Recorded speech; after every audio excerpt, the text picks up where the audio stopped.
Salut tout le monde, j'espère que vous allez bien. Aujourd'hui on se retrouve pour une nouvelle vidéo. Alors vous l'avez peut-être vu sur la page Facebook ou sur les réseaux. Pendant le mois de novembre, je vais essayer de poster une fois par jour du contenu, donc soit sur la page Facebook, soit sur la chaîne YouTube, soit sur le compte Instagram. Donc n'hésitez pas à me suivre sur les différents réseaux, voilà, pour être au courant un petit peu de ce qui se passe durant ce mois particulier. Aujourd'hui on se retrouve pour une nouvelle série que j'aimerais bien lancer qui s'intitulerait un petit peu Focus Maison d'édition. Ce format consiste à vous présenter des maisons d'édition que j'aime soutenir et dont j'ai fait plusieurs lectures de parution qui m'ont plu et dont je trouve le travail édito et pas que remarquable. Donc du coup j'aimerais vous présenter plusieurs de ces maisons et donc je vous embarque tout de suite pour la première édition.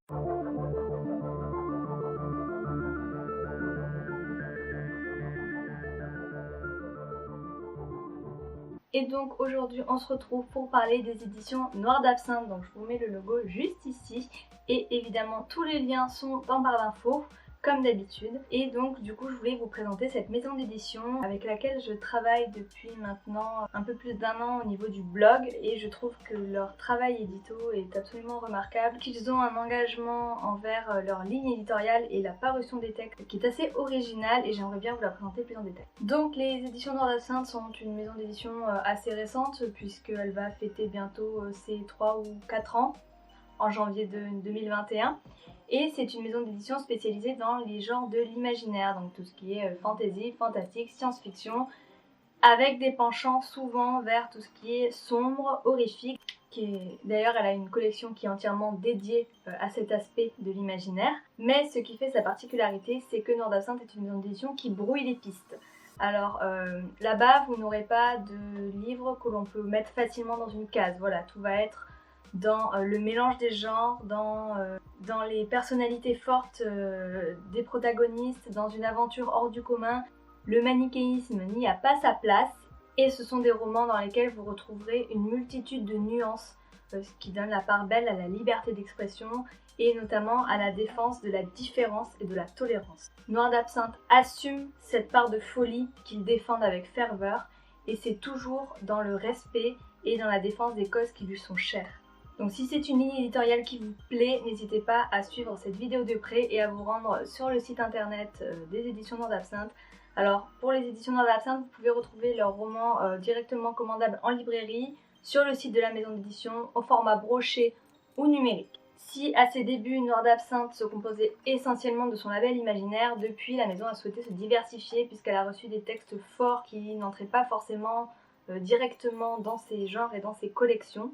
Mais du coup, la maison d'édition a décidé d'ouvrir 2 labels. D'une part, le label Fleur d'Absinthe, donc qui est dédié notamment aux romances engagées, aux romances différentes. Et d'autre part, le label Jeune Pousse, qui vous permet d'entraîner à la lecture les plus jeunes. Ce label avait vu notamment la publication de son premier ouvrage en mars 2020, Le Prince sans sourire, que vous avez peut-être vu passer. Et du coup, ce label permet d'ouvrir la littérature aux plus jeunes et de pouvoir proposer des romans qui conviennent aux plus jeunes et aux personnes qui ne se sentiraient pas, qui auraient une trop grande sensibilité pour se plonger vraiment dans les littératures de l'imaginaire que cette maison d'édition peut proposer. Donc vous l'aurez compris, ouvrir une lecture Noir d'Absinthe, c'est faire le choix de s'engager, de passer un moment d'exception et de parfois parcourir des textes qui peuvent remuer, qui peuvent choquer, qui peuvent déranger, mais qui amènent toujours à une réflexion et à une morale d'acceptation de l'autre. Et je me répète, d'acceptation de la différence et surtout de mise en valeur de la tolérance. Et comme cette maison d'édition est en constante évolution et en constante recherche de ce qui pourrait aider, ce qui pourrait faire évoluer le milieu littéraire, elle propose depuis peu une formation qui est un accompagnement à l'écriture d'un premier roman, donc que vous pouvez aussi retrouver en barre d'infos.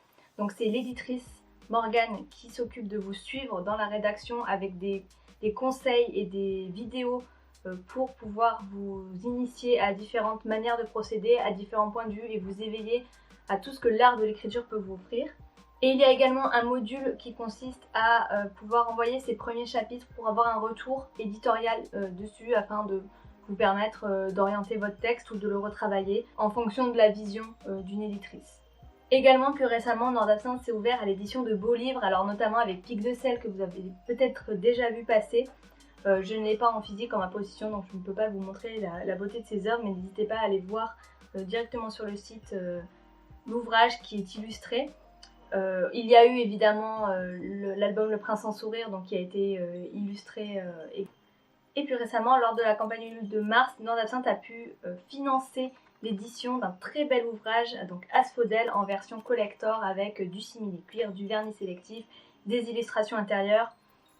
Voilà, tout ce qu'on peut espérer d'un beau livre. Et donc le livre devrait bientôt être envoyé aux contributeurs et peut-être qu'il restera un stock à mettre en vente.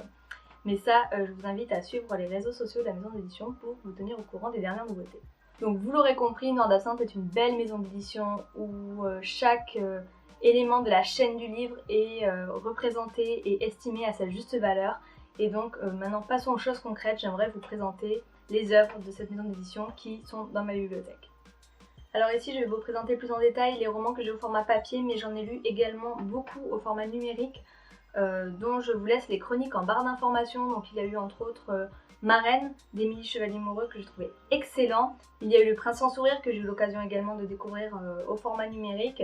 Et tant d'autres puisque je suis partenaire avec la maison d'édition depuis quasiment ses débuts. Donc ici, je voulais vous parler plus en détail du livre qui m'a fait découvrir la maison d'édition. Donc c'est notamment Immortel ad vitam de Cécile Pommereau. Je l'ai découvert grâce au prix des auteurs inconnus dont il a été le lauréat durant la 2e année. Et donc ici, vous retrouvez un héros qui n'a pas du tout l'étoffe d'un héros puisque c'est un couard, c'est un homme qui sort de prison, qui n'a pas le sou, qui a la poisse, clairement. Et donc il va décider de se foutre en l'air. Mais c'est quand il se réveille dans son fauteuil après s'être tiré une balle dans la tête qu'il se rend compte que, en plus d'avoir la poisse, il est immortel. De l'autre côté, Jean est flic, donc au cours de sa carrière qui a duré plus de 30 ans, il pense avoir tout vu, tout vécu, mais voilà que sur sa dernière enquête, le cadavre se fait la malle. Et donc on va suivre ces deux personnages qui vont évoluer à la recherche de questions plus ou moins surnaturelles. Et Cécile Pommereau nous entraîne dans un style très humoristique, très agréable à lire, c'est clairement un page-turner. Et je pense que pour découvrir la maison d'édition et faire un premier pas dans l'univers si particulier Noir d'Absinthe, c'est une très très bonne entrée en matière. Toujours dans les livres papier, j'avais pu découvrir en second lieu, grâce notamment à la masse critique de Babelio, la sublime plume de Louise Le Bars, au travers de son roman Vers de lierre, qui est une ode à la féminité et que vous dégusterez vraiment en compagnie de sa plume, puisque Louise Le Bars a une manière d'écrire unique en son genre, une plume qui a d'ailleurs été saluée par Amélie Nothomb. Et ici vous pourrez découvrir un vampire végétal et un écrivain qui a perdu sa muse et qui, pour se retrouver, part se réfugier dans la maison de sa défunte grand-mère et qui va vivre des aventures alors, plus ou moins surnaturelles. Ça, c'est selon votre vision des choses et ce que vous en déciderez. Mais j'étais complètement immergée dans ce roman que je vous conseille très très fort. Je suis partie dans l'ordre chronologique, donc on va faire une petite aparté dans les histoires qui sont purement la fiction avec un guide d'écriture. Donc je vous parlais tout à l'heure de la formation pour écrire son premier roman. Mais avant ça, Morgane l'éditrice avait publié sous le pseudo de Dorian Lake un petit guide qui s'intitule Comment bien raconter des histoires.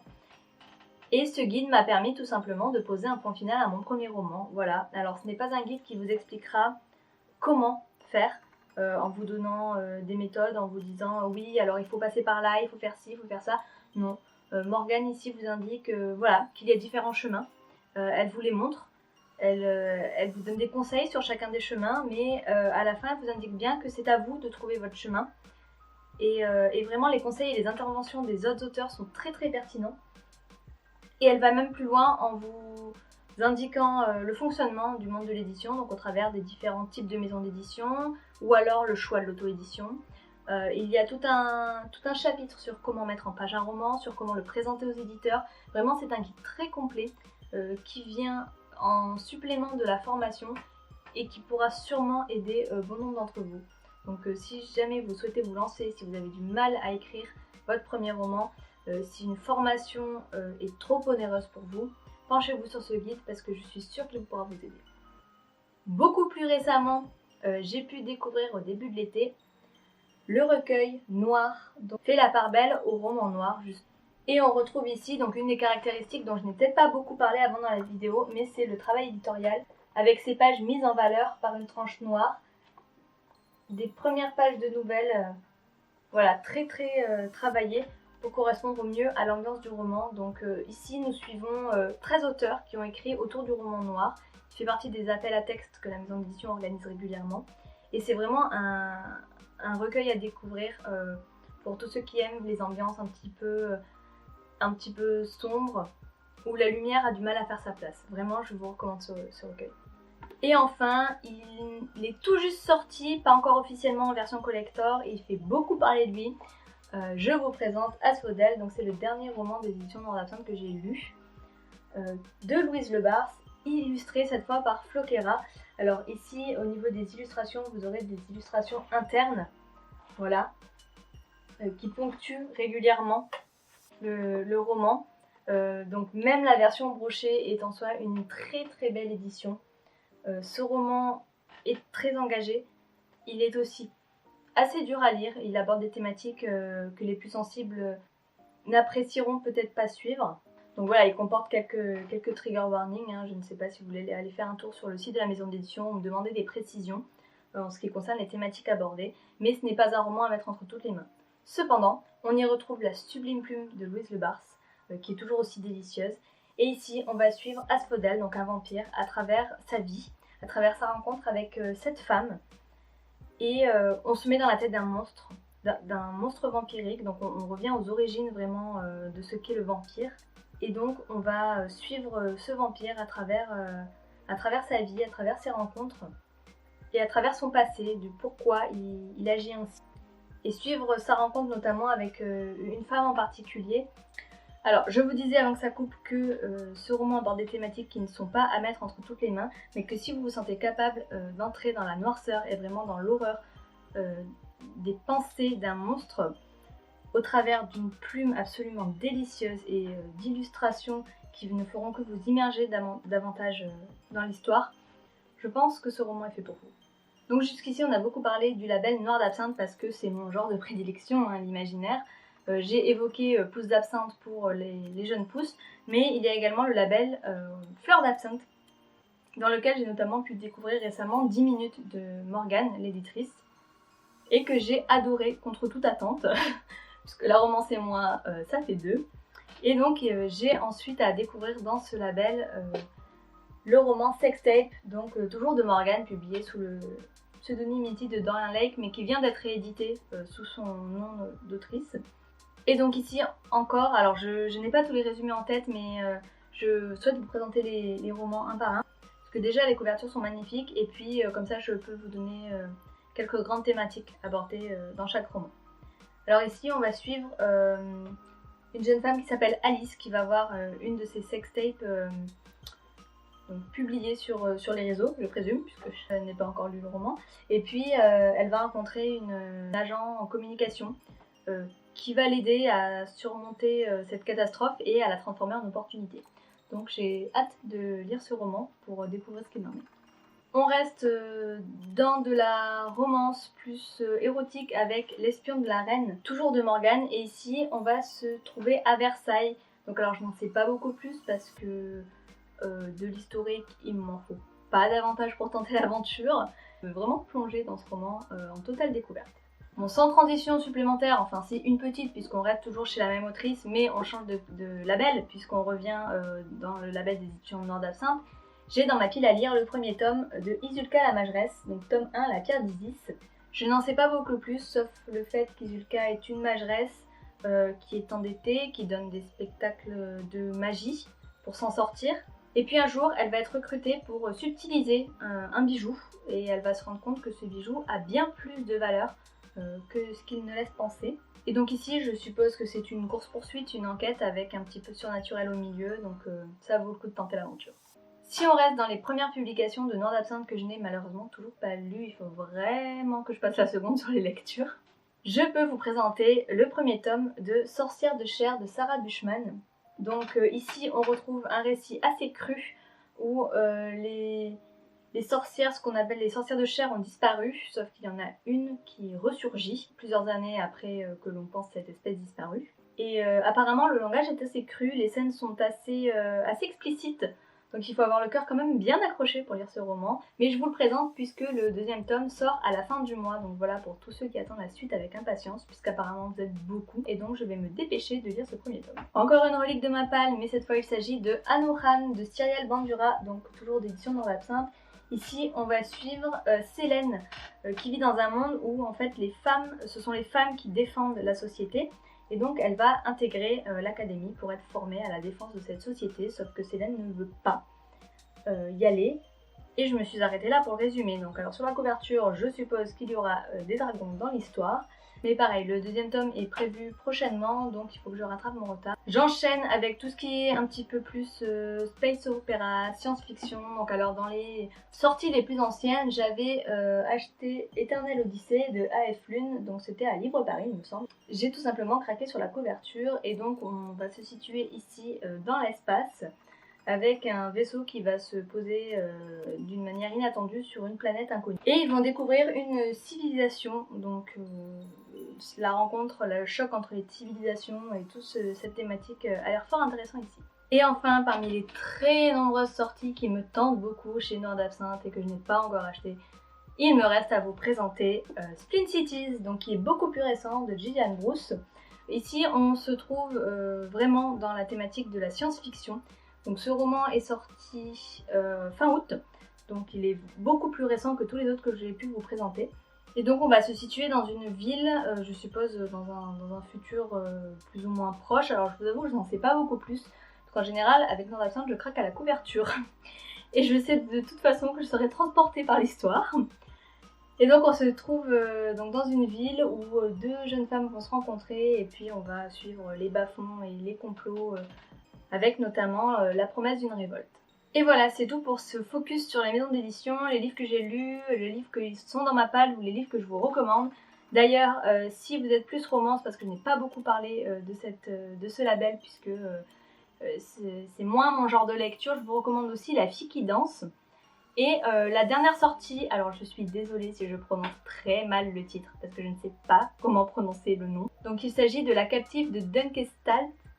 Voilà, je vous mets les liens de toute façon en barre d'infos.